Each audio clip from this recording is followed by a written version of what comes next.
ভালোবাসার প্রতীক এই সুন্দর ফুলগুলো শুধু আবেগের বাহকই নয়, ব্যবসার একটি বড় খাতও। বিশেষ করে ভালোবাসা দিবস কেন্দ্র করে এই ব্যবসা বাণিজ্য আরও বেড়ে যায়। বিভিন্ন দেশ থেকে লাখ লাখ ফুল আমদানি হয় দেশটিতে। তবে স্নিগ্ধতার এই প্রতীক যেন পরবর্তীতে বড় বিপর্যয়ের কারণ না হয়, সেজন্য তৎপর রয়েছেন মার্কিন শুল্ক ও সীমান্ত রক্ষী বাহিনীর কৃষি বিশেষজ্ঞরা।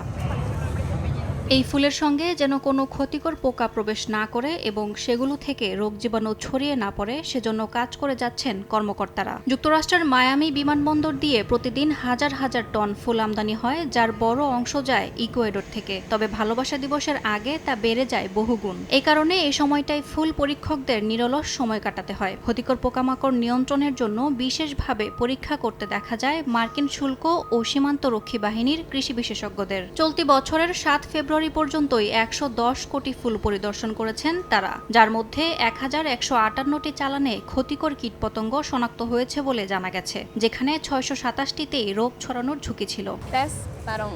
আমি দেখতে চাচ্ছিলাম কোনো কীটপতঙ্গ আছে কিনা। সাধারণত ম্যাথিওলা স্টক্স ফুলে লেপিডোপ্টেরান, থ্রিপস এবং অ্যাফিডস বেশি পাওয়া যায়, তাই আমরা নমুনা সংগ্রহ করে পরীক্ষাগারে পাঠাই।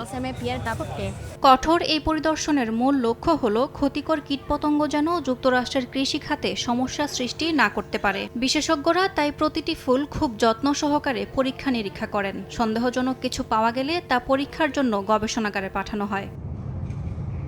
ইয়াসমিন অনন্যা, সময় সংবাদ।